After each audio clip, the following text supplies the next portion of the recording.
Good morning, good afternoon, good evening, or as we like to say here at Shady Acres Woodshop, howdy. I want to spend a minute talking about some of the comments that I've made and some of the comments that you've made on my YouTube channel. I guess I say things like, I'm not an artist, which I truly believe. I am not an artist, I promise. There's not an artistic bone in my body. To me, the wood is the art. Take this piece, sent to me by ThePapa1947, Gary, over at ThePapa1947. He sent this piece to me. This is Locust. I think it's black locust. I don't know my differences about it. And this is the piece we're going to turn today. And I find this piece very intimidating because it's, I don't mean to degrade it for 1 second. And I'm certainly not degrading Gary for 1 second. This is wood. I like wood. I deal with wood. Wood is my thing. But you have to agree that this piece of wood and this piece of wood are two very different things. This piece does not intimidate me for a second. It's kind of like an artist staring at a blank canvas. That's this. It's kind of like a writer staring at a blank piece of paper. That's this. That blank piece of paper is already half full. It's already half full. All I got to do is finish it. It's already there. I mean, look at that. Unless you're absolutely careless, there's no way to ruin this. This depends on me. This is already determined. It's already done. I'm just going to make a hole in the top, make a ball out of it. That's all I'm going to do. This one that we're turning today, I'm just scared to death because it depends on me to determine some sort of a shape. This shape is already here. It's already there. Just gonna make a hole. This one, I gotta come up with everything. I gotta come up with the outside design, the inside design, a rim design, a bottom design. I gotta do it all. That's the difference. This is where I'm not an artist. If I was an artist, I could turn something amazing out of this. Instead, I'm gonna turn something ordinary, average. This is gonna make me look good. This is gonna make me look like I don't have a clue what I'm doing. That's how I look at it. So I hope that clears up some of the art, not art, artist, not artist, that sort of talk. This is what I'm talking about. The difference between these two pieces of wood, okay? All right, so Gary sent me this, his Oregon home. This is about 8.5 inches squarish. It's rectangular, but about 8.5 inches. And I think it's about 4¼ inches deep. And I've marked my center here and drilled a hole for it. I'm just gonna go knock these corners off on the bandsaw, get it mounted up on my woodworm screw, and we're gonna get to turning. Stand by. 5/8 inch swept back bowl gouge, mask and face shield on, 1000 RPM.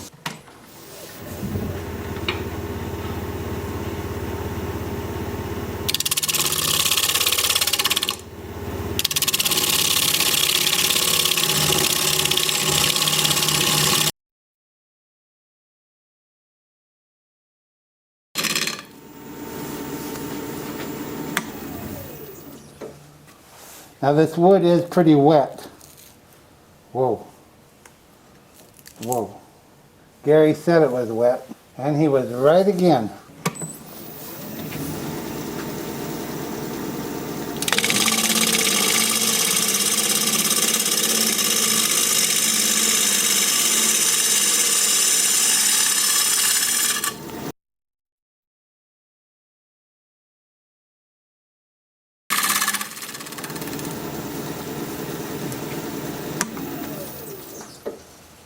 I don't have a shape in mind, it's just happening, and I kind of like what's happening.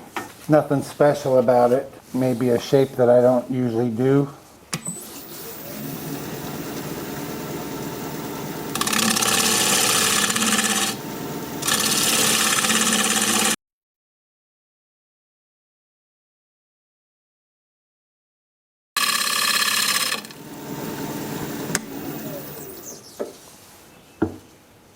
Now this wood down here is a little punky, so I'm going to clean up some of it, maybe all of it.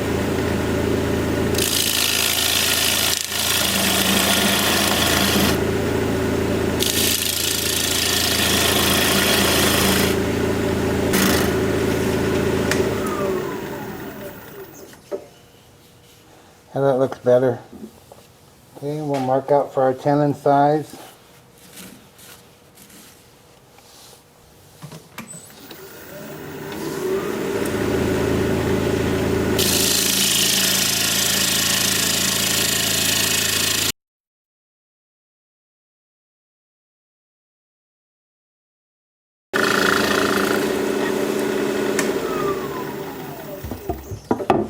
That's kind of just like removing a tenon, only not doing it. And we're ready to sand. I'm going to start the sanding in reverse at 350 RPM with my 2-inch sanding disc. This should be a pretty straightforward job. The sides are pretty straight and flat, and I want to keep them that way. So I've switched from a soft sanding pad to a hard sanding pad. And I'll show you how I'm going to do that as soon as I get my mask on.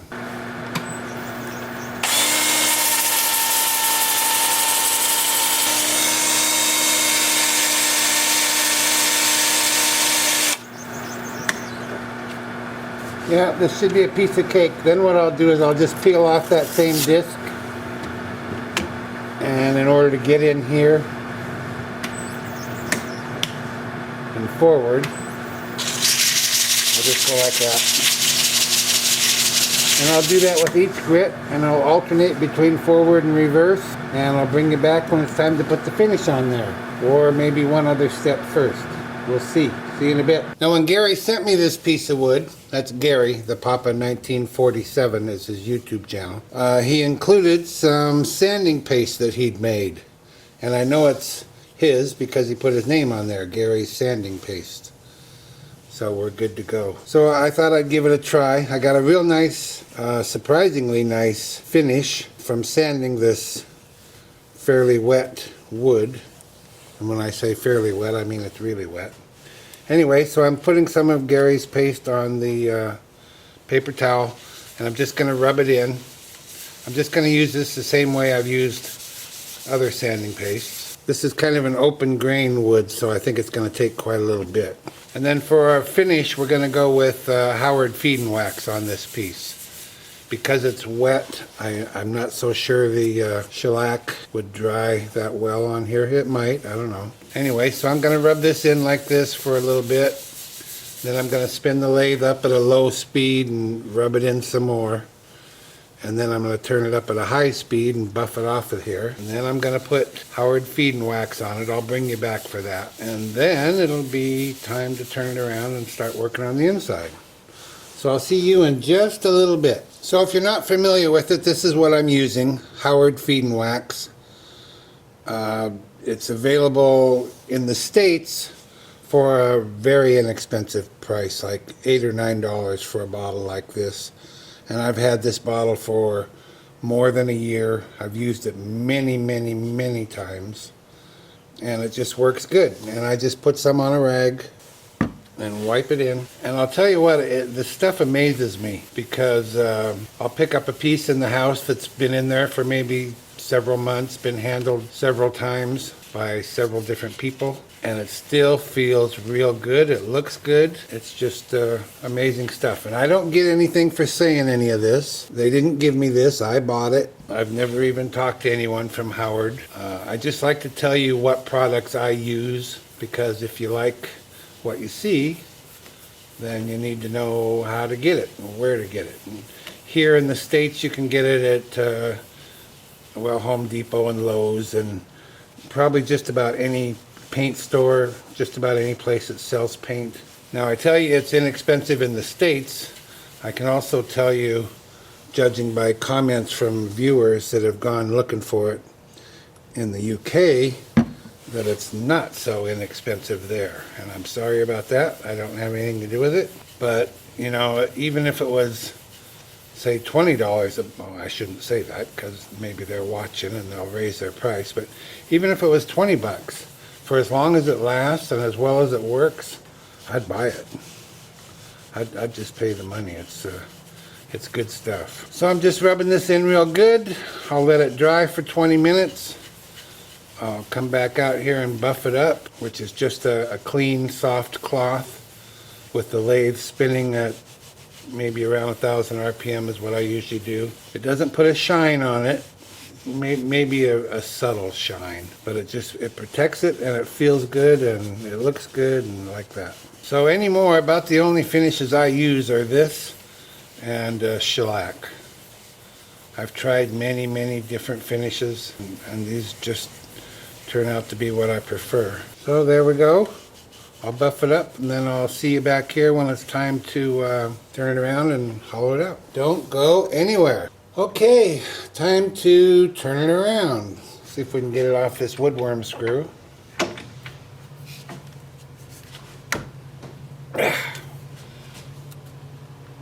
There we go. Piece of cake.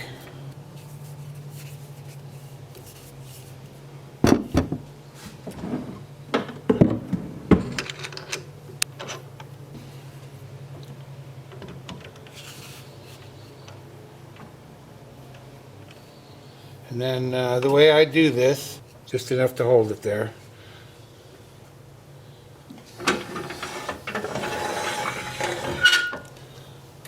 And then bring up the tailstock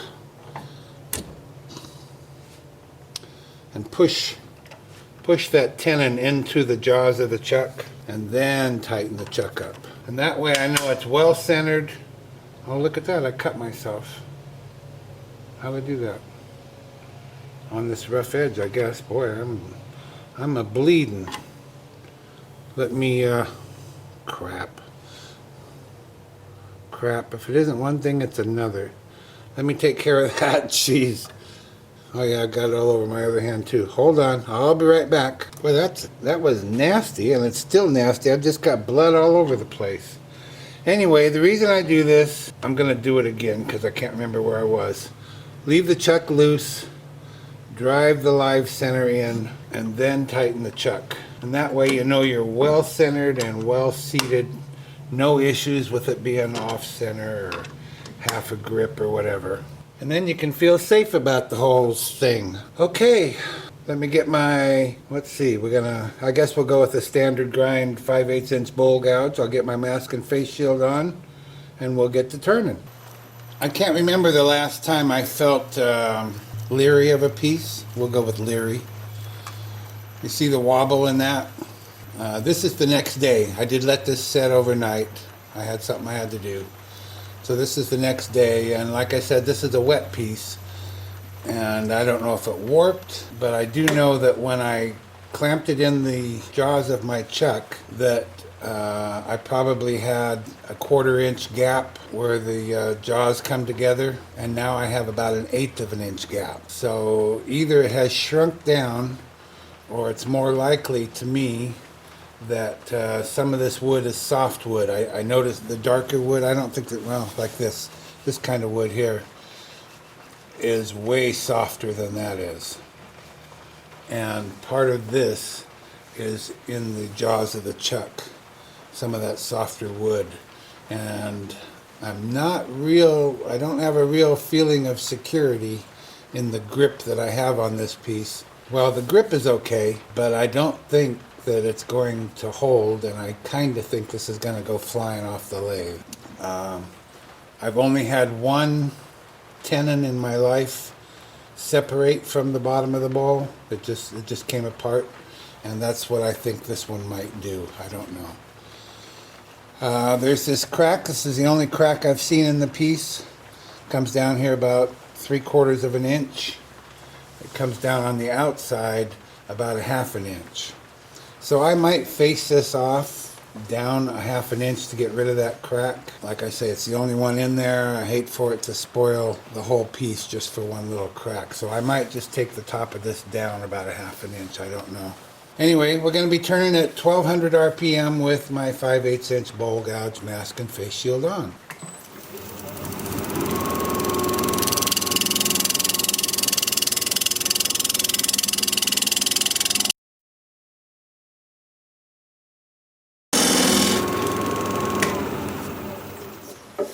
Well, the grain's looking pretty nice. I'd like to keep some of this darker wood, except you can see, yeah, it's just going to come right off of there. Well, I could glue it, I guess. I'm not so sure that'll help. Okay, I'll take a minute. I'll put some CA in here, trying to keep that in place because that's a nice feature.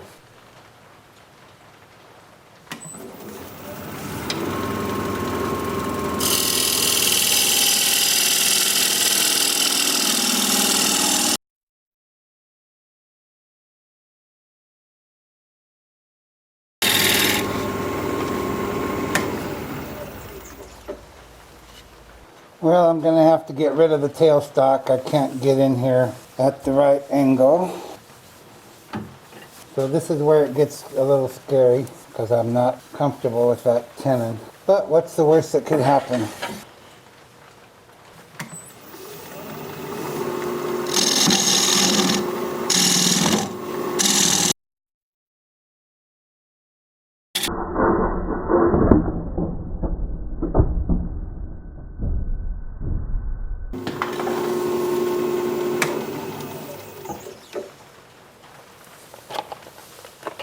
When you're right, you're right.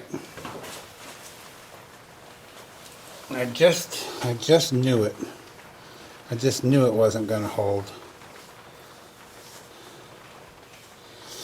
Well, I think I can get my woodworm screw back in here and maybe go with a recess, maybe another tenon. I don't know. I just knew it was going to happen though. Okay, let me think it over. I'll get back to you in just a couple of minutes. Boy, just looking at the, look where the woodworm screw was. Look how off center that is.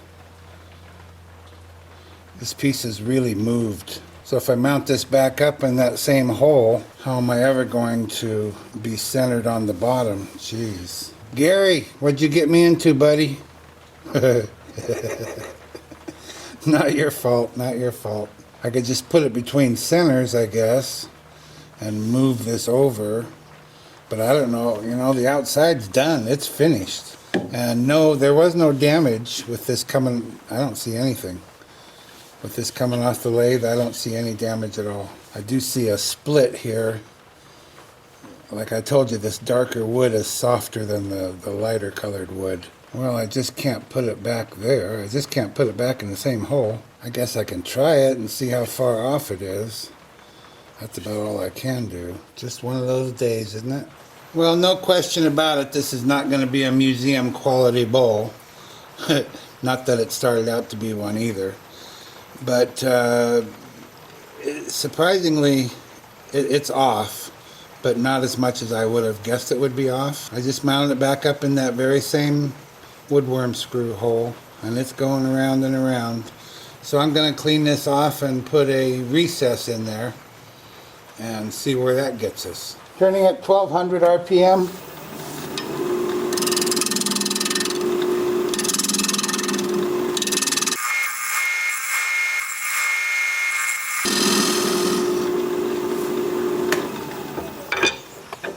I so seldom use a recess that I can never remember what size it needs to be.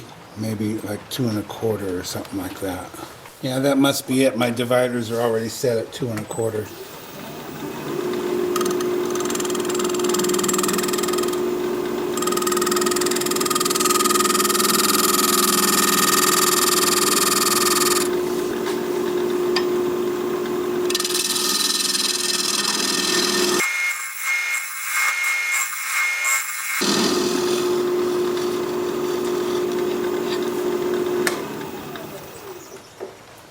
I hope that's going to work. Like I showed you, there's a crack right here, and as the jaws expand, I'm afraid it's going to push that crack out, but we'll just have to go with it and see what happens. I'm just going to use this recess tool that I got when I bought my first chuck.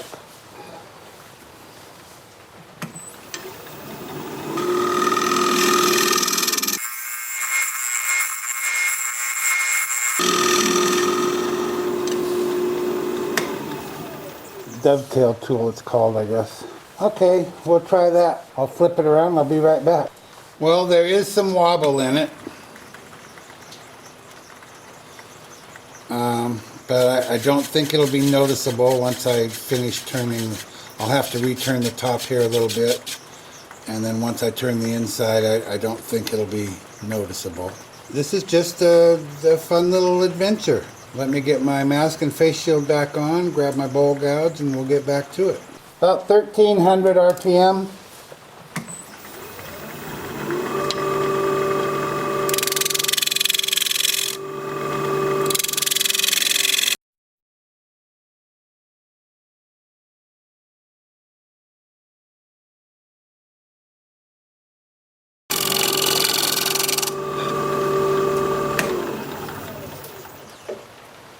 Well, the rim is thinner here and wider everywhere else. Maybe I've invented a new shape, huh? I think I'm going to get my scraper out and scrape down as far as we've turned here and then get back to the gouge.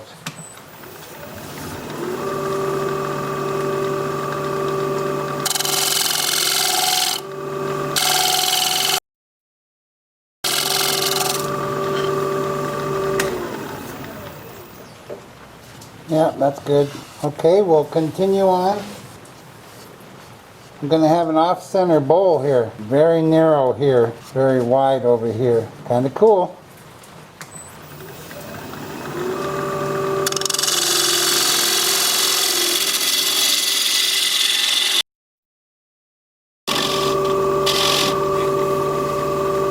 I'm going to measure it.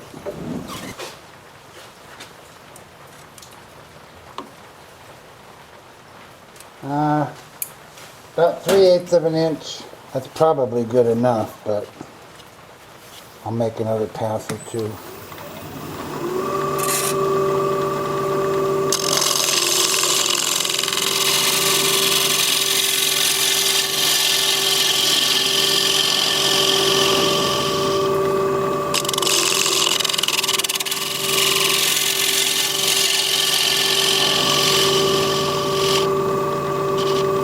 Okay, I'm going to scrape.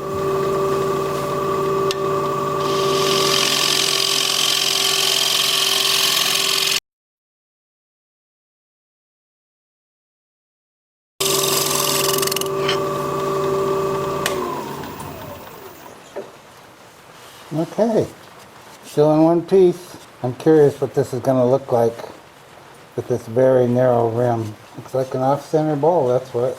Kind of cool. Time for sanding.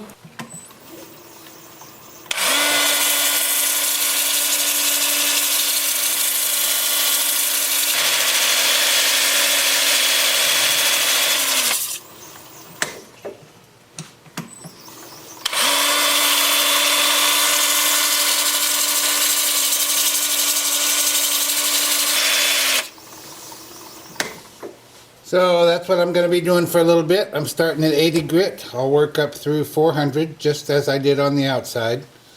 Then I will apply Gary's sanding paste just as I did, and Howard feed and wax just as I did on the outside. And I'll bring you back when, I don't know, when we're done, when it's a bowl. Because I don't think we're going to remove the recess. No sense asking for trouble. See you in a bit. Well, now we got her done. What do you think? I left the recess. I did a poor job of signing it. But I'll tell you, other than that, this piece is flawless. As far as tool marks or torn grain or anything like that. It turned real nice. Sharp tool was absolutely necessary. I don't think you can tell that it's off center.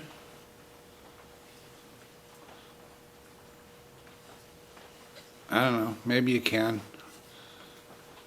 I could earlier, before I sanded it and rounded these edges in. They feel equally all the way around now. It was quite obvious before that this was the wider side, but it's not so obvious now. I like the different features, the flaws down there in the bottom. Those are pretty nice.